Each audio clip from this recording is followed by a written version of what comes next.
Swerte lang siguro ako.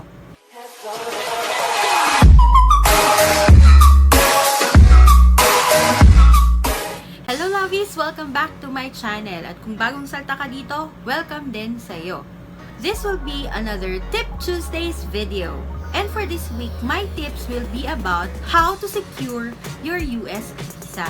So kung interesado kayong malaman kung paano ko na-secure ang US visa ko, kung ano ang mga tips ko para makapag-secure ng US visa, please keep on watching.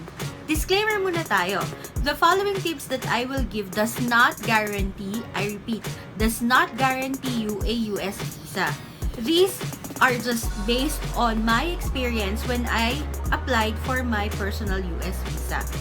So bago ang lahat, let me introduce to you yung mga steps na pinagdaanan ko nung nag-apply ako ng US visa. I visited this website, ilalagay ko yung link sa description box below. And from there, nagbasa ako kung ano yung mga possible na kakailanganin ko at kailangan kong gawin para makapag-secure ng US visa.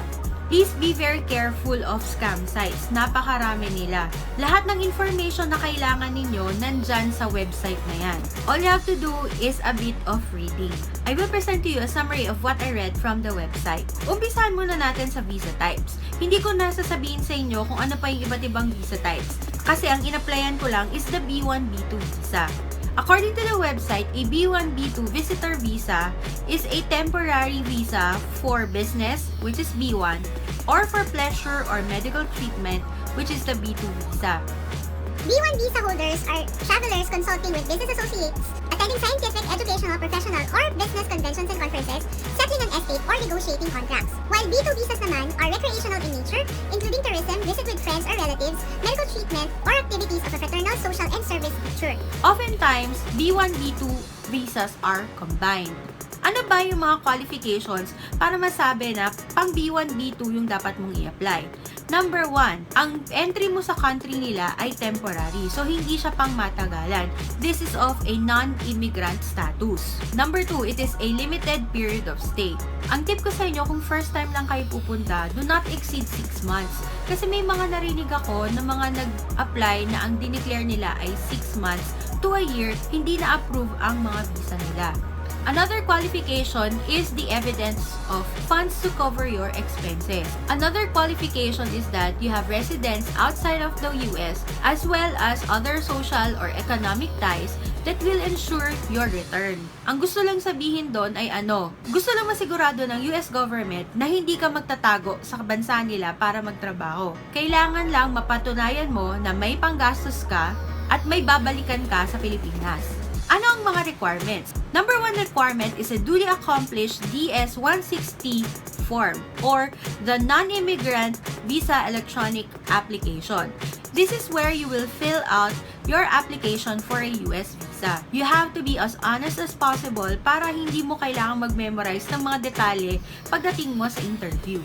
Second requirement is a valid passport. You must ensure na ang passport ninyo ay valid pa 6 months and above, including yung stay ninyo sa United States. Number 3 is a 2x2 picture. May requirements din sila and it can be found on the website. Nagpakuha ako sa isang photography shop and they also gave me a soft copy. You will need that soft copy to be uploaded. Just bring an extra hard copy just in case hingian kayo ng kopya ng consul. And last but not the least, you will also need to present a receipt showing payment of your $160 non-refundable non-immigrant visa application processing fee. This will be paid in local currency. Nagbayad ako nito sa BPI. Now, how to apply?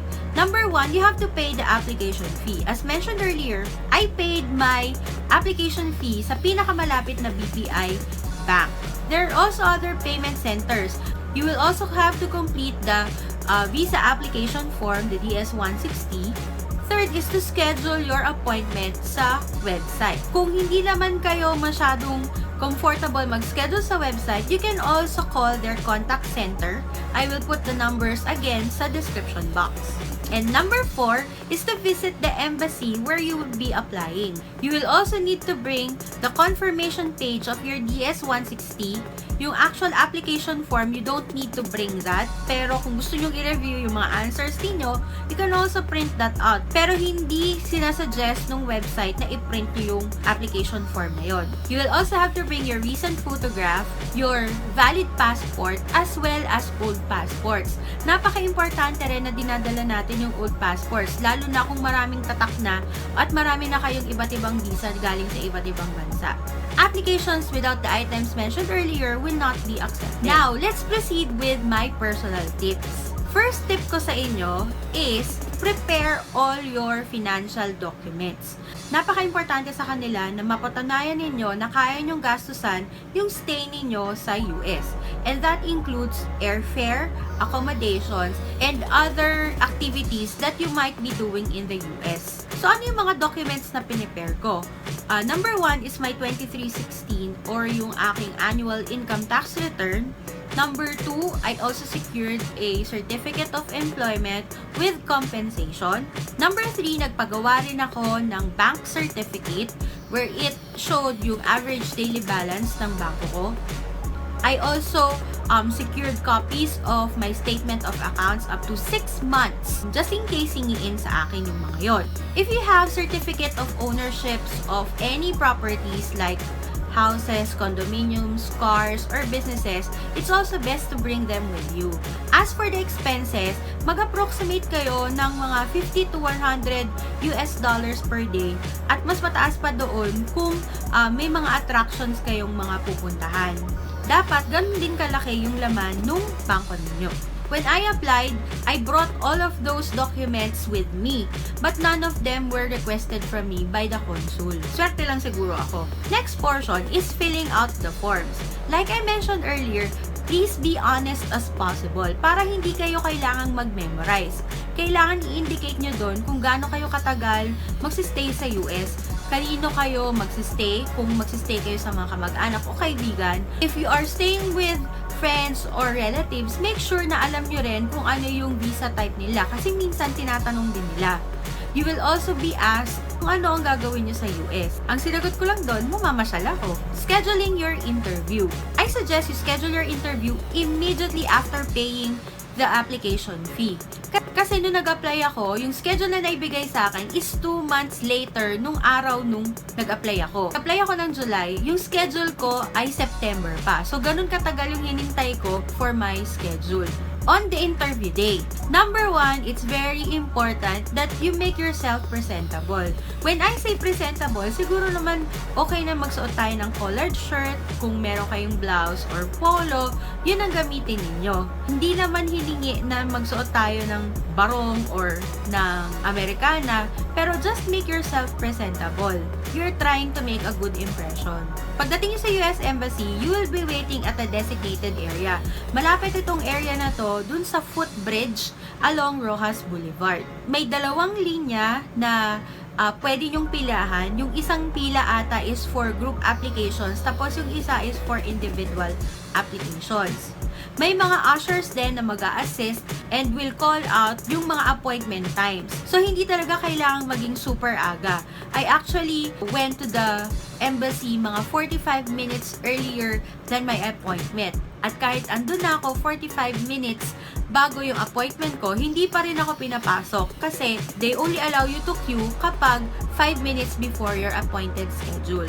Hindi rin allowed ang kahit anong electronics sa loob ng embassy. So, kung meron kayong mga cellphones, gadgets, mga USB at chargers, hindi yun i-allow ipasok. So, kung may mga kasama naman kayo o kung meron kayong sasakyan, better iwan nyo na lang siya sa sasakyan at itago nyo ng maigi. Otherwise, kung wala kayong kasama at nag-commute lang kayo, you can leave your electronics to women na nandoon sa area na yon and they will offer to keep your cellphones for a fee. Since meron akong 2 cellphone, nagbayad ako ng 400 pesos para i-safe keep nila yung cellphone ko, yung charger, at yung USB ko. Kapag may nakalimutan kasi kayo dun sa bag ninyo na electronic device, you will be asked by the security officers to leave it outside of the premises. The ushers will also tell you to arrange your documents in a certain sequence para mas madali nilang mascan yung barcode dun sa mga application forms ninyo. You will be made to go several windows. Yung first is confirming your identity, pangalawa is fingerprint, at pangatlo ay yung actual interview ninyo sa consul. Again, ang tip ko sa inyo dyan is to be as honest as possible. Make sure that you are consistent with all your answers in your application form at yung mga answers na ibibigay ninyo dun sa consul. And right there and then, sasabihin na nila kagad sa'yo kung approve ka o hindi. If you are approved, kukuhain nila yung valid passport mo at isisend nila yon via courier. You will have to pick up your passport dun sa to-go na pinili ninyo. During my interview, hindi ko na itanong dun sa consul kung anong klaseng visa yung nakuha ko. So, nung nakuha ko yung visa ko, nagulat na lang ako that I was given a 10-year multiple entry visa. Sana nakatulong sa inyo ang mga tips ko when applying for US visa. Comment down below kung may mga tanong kayo during my experience. Kung meron naman kayong ibang experience na nag-apply kayo ng US visa, i-comment din nyo dyan sa ibaba para makatulong sa iba pang mga viewers. Please consider subscribing if you haven't already. At i-click nyo na rin yung bell button para ma-notify kayo kapag meron akong bagong videos. I'll see you next time, lovies! Bye!